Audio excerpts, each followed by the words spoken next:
What's up, BB Besties? I have a live feed update for today. Hey, BB friends, here's a quick update. Welcome to the Girl Gab podcast. Join your hosts, Allie and Nikki.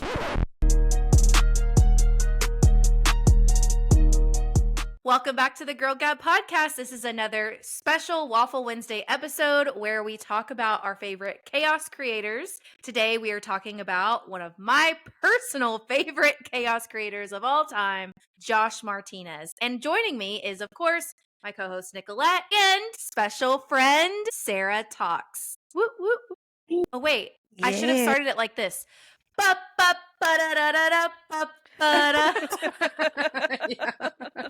Pots and pans. Hold on. Let's. No, I'm kidding. Anyway, Sarah, how are you doing? I see you have a special friend also joining us. Yes, we just got a new puppy today, and right before I went to go record, I put her down, and she was not having it, so she is joining me today. This is Jelly Bean. She's fresh. She's the light of my life. But yes, so brand new as of today. I don't know how I'm going to go to sleep tonight because she wants to just be like this at all times. Well, she looks like a cute little cuddle bug, so I don't blame you. Thank you. So, yes. I kind of touched on this already, but I think the most memorable thing about Josh is the pots and pans. So, and he would say, "Who wants meatballs?" And, you know, I think that I will just start off by saying this, and then I'll turn it over to Nicolette. My perception of Josh changed over time. I think at the beginning of the season, and I have to put myself back in 2018, 2017? 17. My shoes and how I felt at that time. We weren't really in an era of ready to have people like Josh and Angela in our face yet. And I don't know that I thought maybe he was a little emotionally unstable at the time. But looking back, rewatching the season, seeing him on Reindeer Games, seeing him on all of the many reality shows that he's been on, he is the most emotionally stable man we've ever seen on reality TV because he is in tune with his emotions. I love him. He is one of my favorites. And he provided us with really great entertainment, specifically with the pots and pans. It got to the point where the house was just like, can we not? Can we not, Josh? Can we not bang pots and pans this time? Well, let's give credit where credit is due, though. The pots and the pans was from Evil Dick. Yes. Mm-hmm.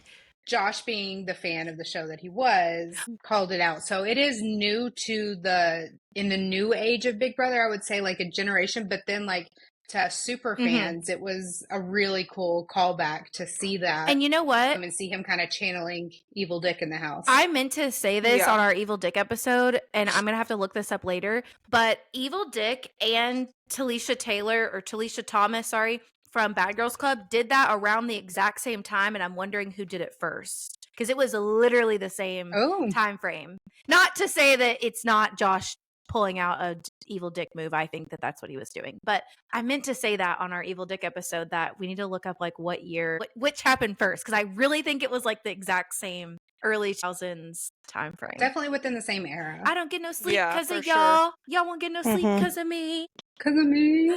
I love her. Anyway, so yeah, he was taken a little bit from Evil Dick, and we recorded our episode on Evil Dick already. Like I said, he was prime craziness, and I just think society got to a point around the time Josh was in the house that people were like, we were being safe, I guess. I don't know. And now we're starting to value the crazy again. Yeah, I think it was more so not Josh that we had a problem with. It was Paul that season that everyone had a problem with. And a lot of people have this perception of Josh being Paul's kind of like puppet. But if you really pay attention, minus Cody and Jess. Right, but if you really, really pay attention, Josh was not a Paul's puppet. No. Josh was using that to his advantage. Would he do some things that Paul told him to do? Absolutely. But I will never ever forget that moment of Josh like realizing how emotionally manipulative and psychologically manipulative Paul was being to everyone. Like they were in that like and arrogant. I think we called it like the wave room or something like that season with the apples on the wall.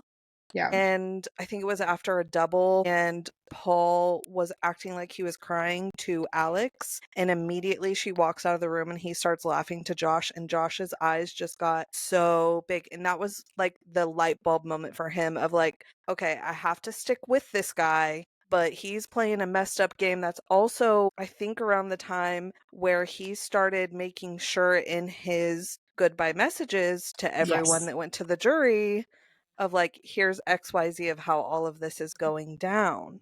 So Paul, Like so he had better jury the- management than Paul. Period. Well, yes, absolutely. And people will say like Paul deserved to win that No, season. Like there was disagree. that whole argument, Hard and disagree. there's a hard disagree because now to the casuals, what will I say is like to the casuals' defense, I guess the edit was very much there's Paul, the rest of the house just following Paul, and then Cody and Jess. Yeah. And the edit was built in a way to look like no matter what happened in the house, it was Paul's move or Paul's doing. If you were watching the live feeds, there were many conversations on like when they would come out and they would do those cryptic talks because they can't talk about their diary sessions, but they can vaguely mention like what their goodbye messages were like. And Paul would tell Josh, like he would tell his spiel, I don't know what happened. And so Josh then took that and he decided, okay, well, I'm going to counteract everything that Paul is saying in his goodbye messages, and I'm going to take credit for these moves.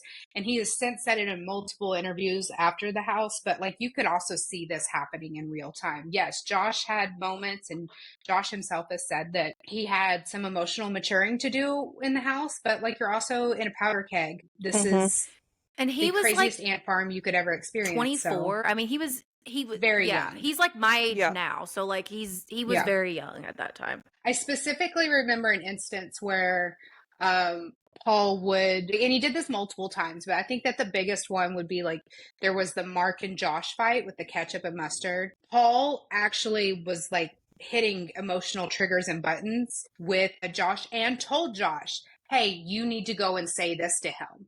And Josh did, because Paul knew what buttons to push with Josh to keep this going, and it would just kind of keep the attention off of him. So Paul did play a manipulative game in that way, and I feel like those were the moments where Josh kind of let him win in those instances. But overall, I feel like for the game and obviously from the results of everything, Josh is the deserving winner of the season. Yes. Yeah, I mean, there's a lot to be said for the fact that Cody's vote was the deciding vote between the two of them on who was going to win, and Cody despised Josh for the entirety of his time in the house. But, I mean, at the end of the day, it was basically the fact that Josh was willing to own up to his game, to where Paul was acting like he had done nothing wrong the whole time. And, you know, even though Josh was annoying to him and drove him absolutely batty, he still gave him the vote at the end of the day. So I don't understand. Like, that's the one vote that I always go back to when people say he's undeserving. I'm like,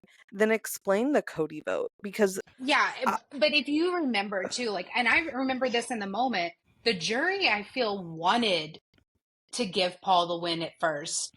Yes, they did. They wanted him to say, hey, I know what I said, but no, I had you all fooled. I ran this game. I ran this shit from the beginning. They kept probing him with these questions over and over and over again during the jury management or the jury Q&A. Paul just like refused to give them what they needed. Because he was too arrogant. Josh.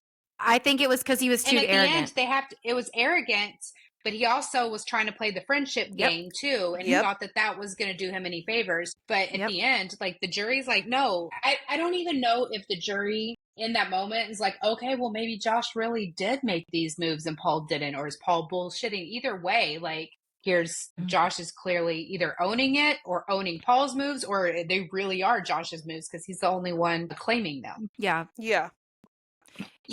I do think it just had a lot to do with him owning up to it, because I remember at the round table with Dr. Will, that was a big point of conversation for Mark, was that, you know, Paul, we know, because all of us at some point worked with Paul, we know Paul is doing things behind the scenes. He's also talking a lot of shit about everyone behind the scenes, to where Josh, he'll say it to your face. Oh, yeah. He'll own up to the moves he's making. He'll own up to the shit he's talking, like all those things. And he was like, so even though I can't stand Josh, you've got to put some respect on his name. He's willing to own up to all that, and Paul's not. And so I agree. I think that a lot of it had to do, I think they went into the round table with Dr. Will very heavily leaning towards a Paul win, left the round table with Will kind of iffy on both of them, and I think a lot of decisions were made during that Q&A session when Paul would not own up to anything.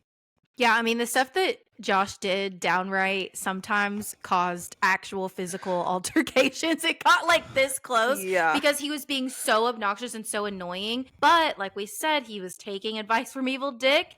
He also was being himself, both to their face and behind their back. If he's talking shit like, God, I wish I could just wring his neck. He can't do that in the Big Brother house, but he can bang pots and pans in front of their face. Specifically Cody. While they're wearing tutus. While they're wearing tutus. Yes. 100%. And I just agree with everything you guys have said because Paul wasn't robbed. And I will stand on that hands down. And Josh plays into that too. And I love that he does that because like during Big Brother season, whenever we were doing like the rank, you know, got kind of popular on TikTok with like the rankings. They still do them sometimes, you know, like the blind rankings where it pops up here and you like select where it goes. Josh did one and the caption on it was Paul was robbed. And I don't even think Paul showed up on but it was Paul was robbed. That was the caption. Like he plays into that narrative. Yeah. And I like that about him. He understands that people hate him. And like he posted a video, I think Sarah saw it because I saw that you commented on it too. And like he posted a video very recently to where I guess just stuff was really getting to him especially on Twitter because people are haters, certified haters on X. But he gave like a little 7-minute rant about how he feels about it. And everything we just said is partially what he said too. Like I was young at the time. I had a lot of stakes that were high. And that's another reason why, Big Brother, if you're listening to me, this is why we need people who really need the money in the house and not people who don't need the money that bad, you know? Like if they really, really, really, really, really need it, their behavior shows it and it's more entertaining for us. And that is my opinion I stand on. Also, be a fan. I want them to know what's happening before they get there. I think casting has a lot of learning and growing to do. They have definitely gotten better in these last 2 seasons, but I don't necessarily think qualifier of needing the money is necessarily it.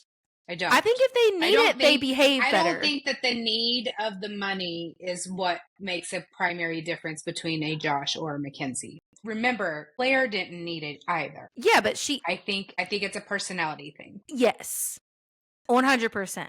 But historically, the people that really this was a make or break. Okay, Matt. Oh my gosh, what's his name that nobody likes? Cam Harden, for example. We didn't like him, right? We didn't like him. However, I can say this. He needed that money so damn bad that he was like a cockroach. We couldn't get rid of him. They couldn't get rid of him. They just kept stepping on him and he kept coming back to life. Literally. Yeah. That's just my opinion though. Josh, because he needed the money. So that was what he said in the video. He was like, the reason that he said the reason I was so crazy and so emotional is because at every turn I was risking not winning the money.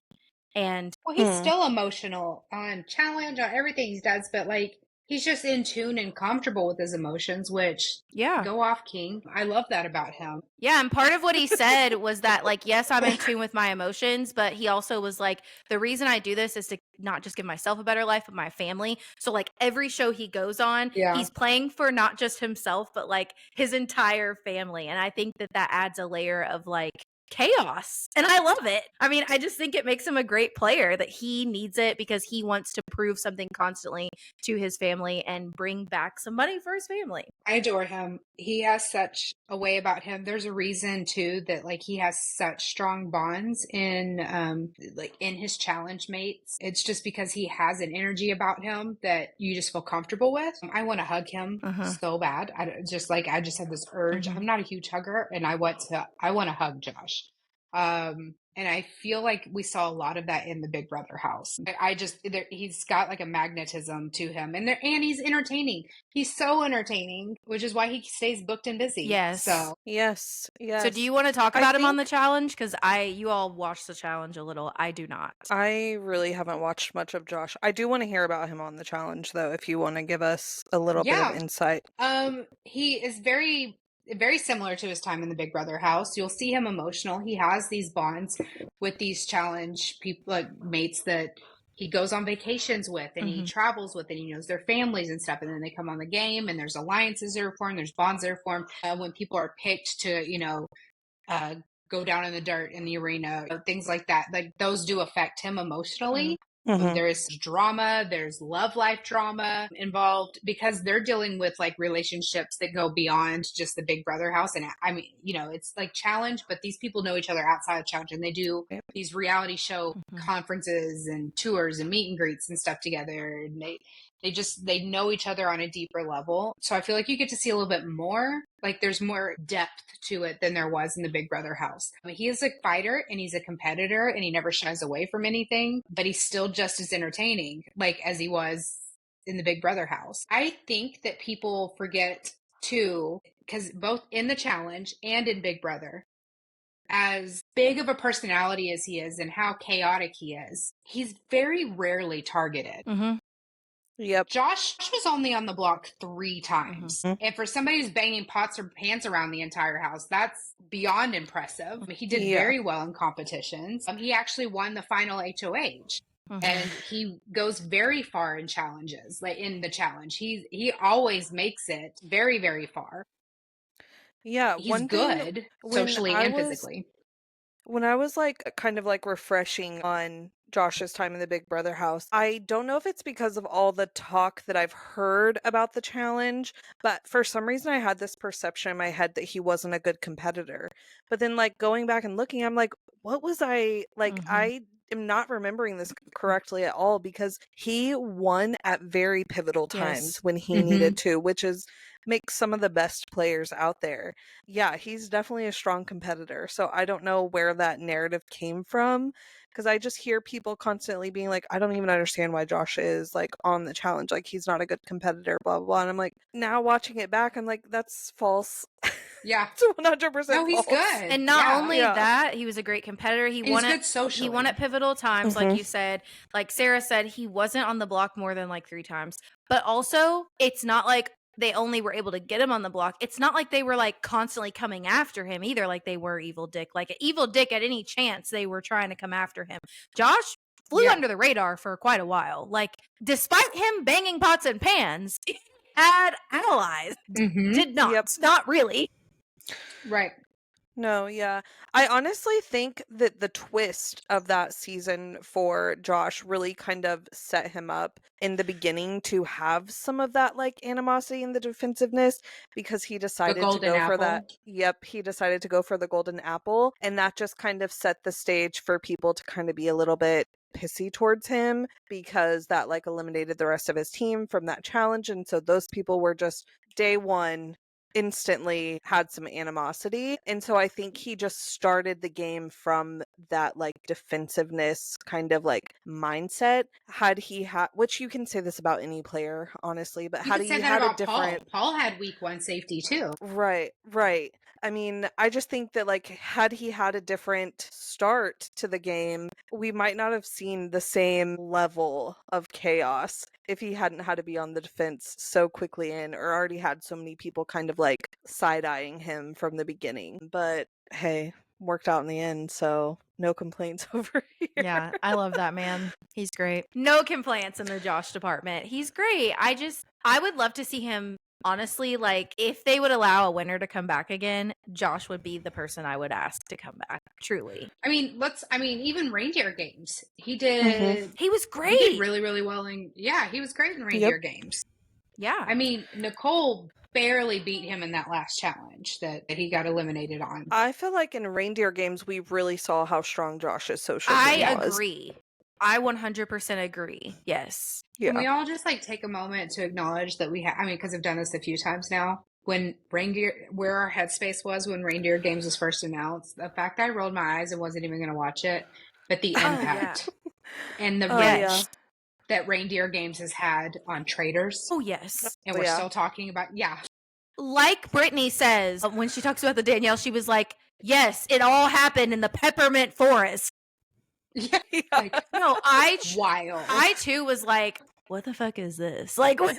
Yes, give us I remember going on a tangent on the podcast because I was like, why the fuck are we doing a show about the one GD thing about this whole show that we hate, which is the competitions. No one cares about the challenges, and you're going to make a show just about challenges. And Julie hyped that shit up so hard. Like, there's going to be a huge announcement. Woo! And she came out with this dang announcement, and I was like, a what? And then when the little B-roll happened, I was like, no, this is going to be awful. I'll watch an episode and see how it goes. After the first episode, I was hook, line, and sinkered. It was the best thing I've seen in a while. So good. So good. And they need to bring it back. Please and thank you. That's what I was about to say. Just as BB does, they give us this random, weird spin-off thing that the community as a whole falls in love with. And then we never see it again. And it's not even available on Paramount Plus to even rewatch it.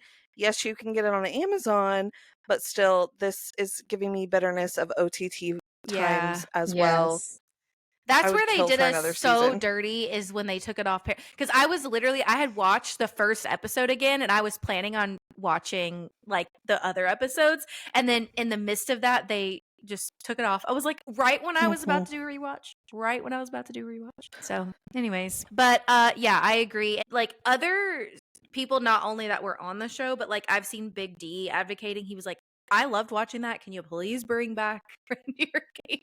Because that's something that I think Big D could really shine on personally.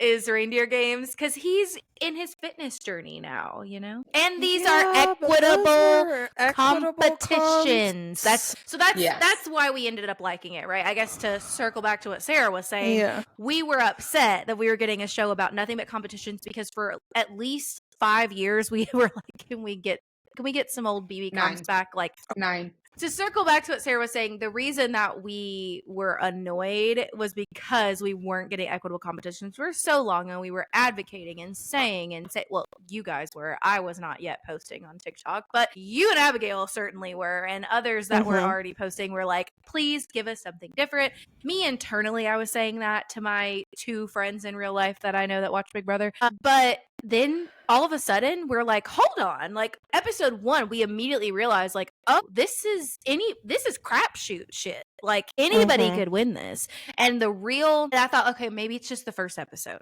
So then I kept tuning in. I was like, oh no, like this. We got an eating competition. Yeah. Listen, when they had Frankie opening up presents and finding things, I was like, yeah, okay. This is total crapshoot. And then the way that the episodes, we're like on a whole tangent about follow the bouncing ball in my brain. Josh was great on that show, and he made some true social game moves, because even though it was about competitions, there was a little bit of a social aspect to it too, because that first part of the episodes where they had to essentially have a winner, and that winner was choosing somebody to get the, what do they call it? It was like an advantage or disadvantage. Yeah. I forget what it was called, but you know what I mean? It's like Santa's helper or something like that.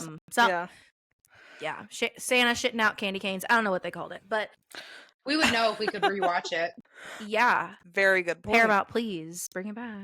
Anyways, yeah. So anything else any big moves that you guys want to talk about that Josh made on BB19? I mean, just not anything I haven't already said, but just like, I feel like jury management, and while he was wild and crazy and everything, I feel like that also played into a lot of his season, where basically Mark wouldn't have been able to get away with half the shit that Josh did, because Josh was who Josh was. And when he wasn't being that level of Josh, he was being the sweet, kind, caring Josh to everybody else. Like, he had his really strong connection with Christmas, who then in turn helped him with his relationship with Paul when him and Paul would get into it. Christmas was kind of that in-between that would kind of take the heat off of Josh when Paul was looking his way. And that is to Josh's credit. I refuse to give that credit to Christmas.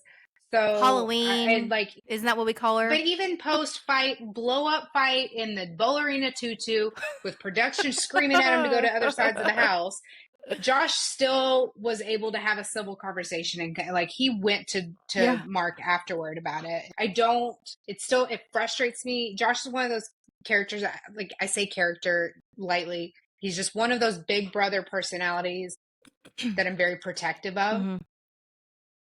If you follow him on social media, you just see that he's just a beautiful human. Mm-hmm. I agree. Oh my God. And that video of him with his niece, it's so cute. I even commented on it. I was like, I can't wait to see fatherhood on you. If he needs a baby mama. Oh gosh. Oh my God, y'all make pretty babies. I would love that journey for you. If he needs a baby mama, the door is open. Lord, manifesting now. See, Sarah agrees. Are you guys going to be watching Destination X? Yes. His new show?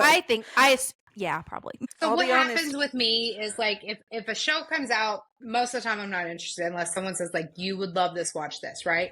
But then like if anyone who's followed me for any amount of time knows, I despise dating shows. I cannot do Bachelor, Bachelorette. Same. I've never even watched Love is Blind. Don't you do Love Island?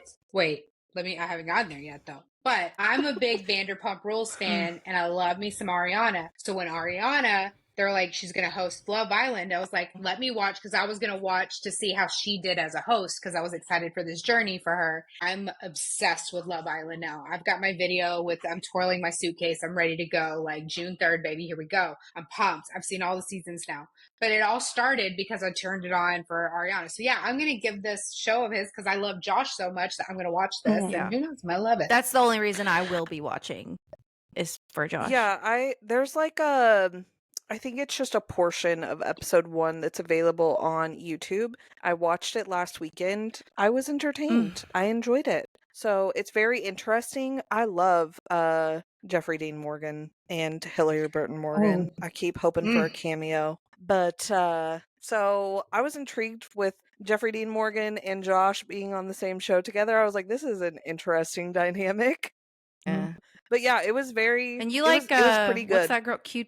Speaking you of like tangents, her too, don't you? Jeffrey Dean Morgan. Do you see him as Denny or Negan? So which one's in your mind first? I see him as Hillary Burton Morgan's husband, because I've never watched any of his shows. Really?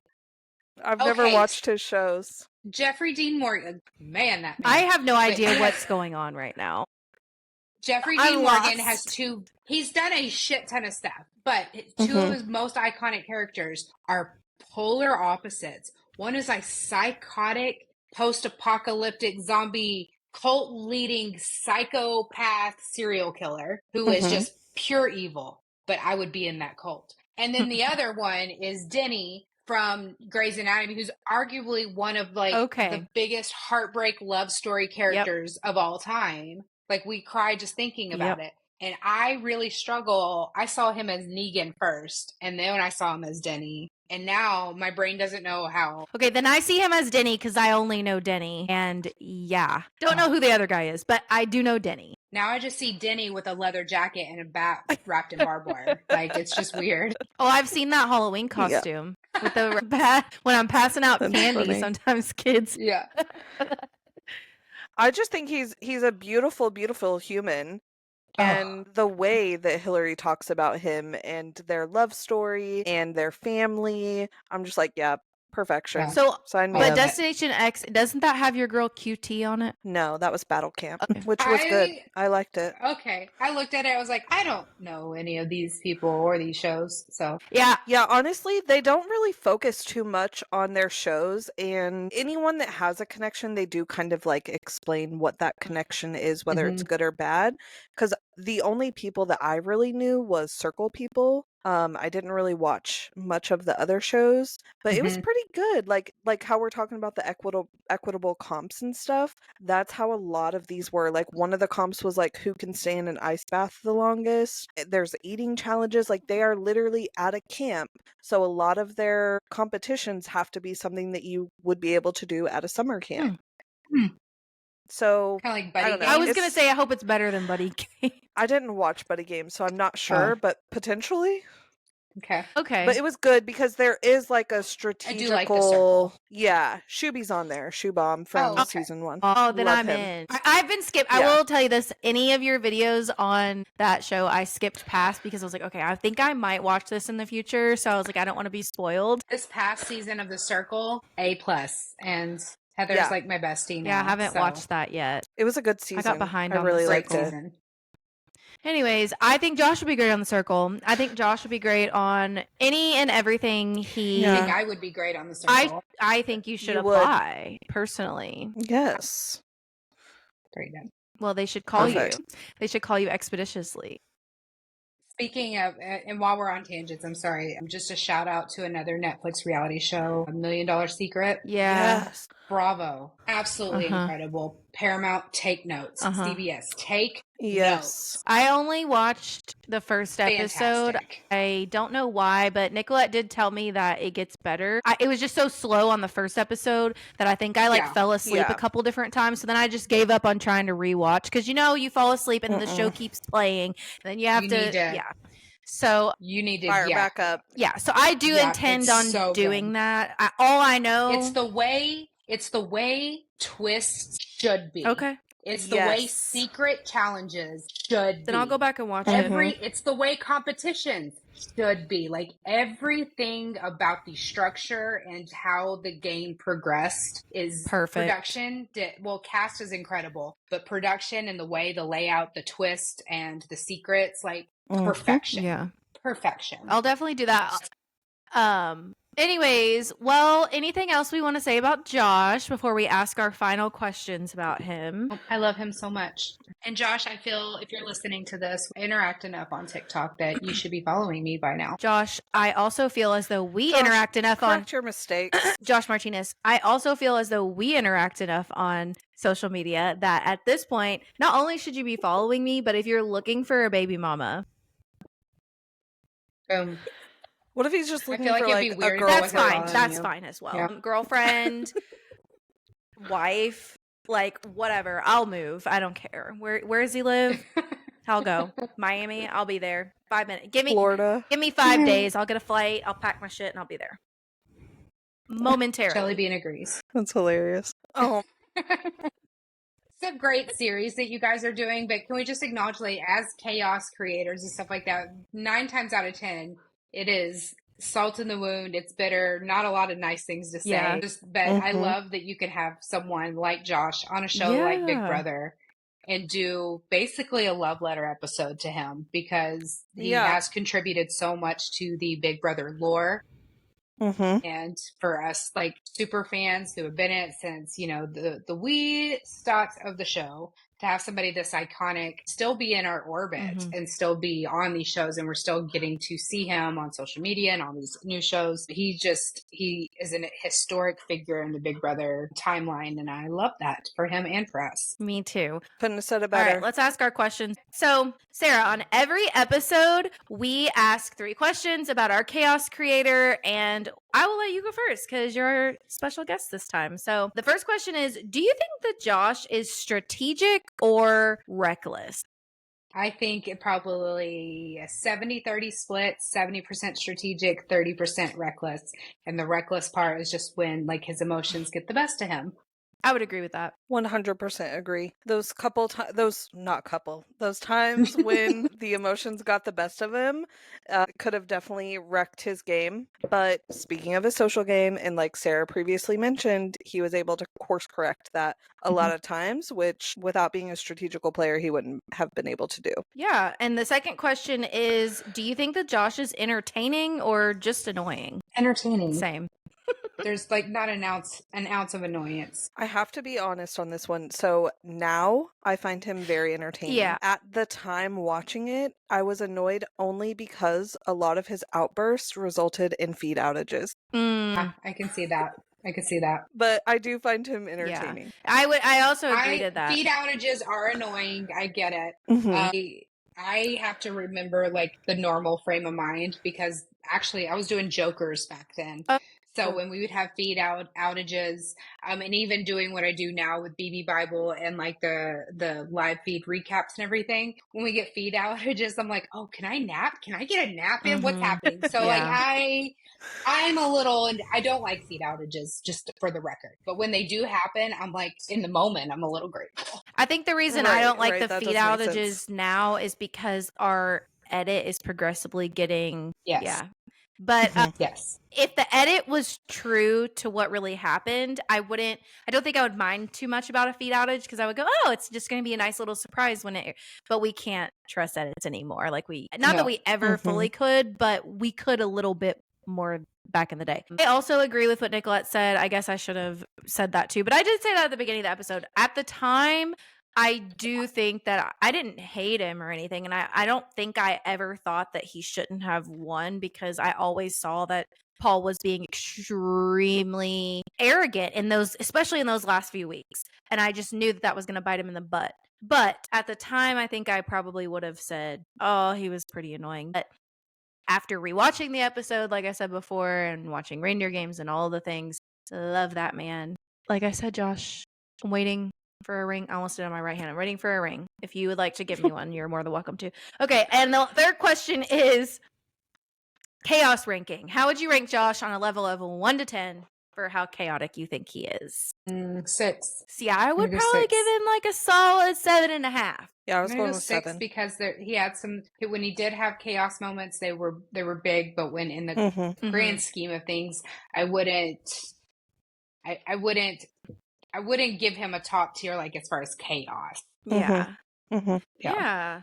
All right, Sarah. Well, it was really fun having you on tonight. This was fun. It was what you'll have to come back again. And if you want to take a minute to like shout out, like, what are your projects? What are you working on? Everyone probably knows who you are, but you can also shout out your handle and everything. Take a moment to tell the world what is new in the Sarah life, other than having a new little pup. Besides having Jelly Bean here, we are getting ready for Big Brother season. So I'm coming out of hibernation. The cobwebs are getting dusted off. You're going to start seeing me on TikTok. People are starting to see posts from me now again, because I do go into hibernation mode in preparation for this marathon that we call Big Brother. So when we have a date, which by the time you're hearing this, we will have a date, I will already be posting content. You can find me Sarah Talks Reality on TikTok, Sarah Talks BB on Instagram, and then I will be doing the BB Bible this year. For those of you who don't know, I keep a very extensive spreadsheet, Google sheet that you can purchase access to, have it for the whole season. It has every player, every vote, every competition, every win, every crazy conversation, alliance maps, anything you can think of that you need to track this season. It's all in the BB Bible. So getting ready to start that full-time gig and nothing else, and not see my family until October. Yeah, that's a lot to keep up with, but we appreciate every piece of it, because before I was creating content, I was consuming content. Yes, you were my I guess I still consume content, but no. This has been fun. Thank y'all for having me. Yeah, thank you this so is much. really fun to do.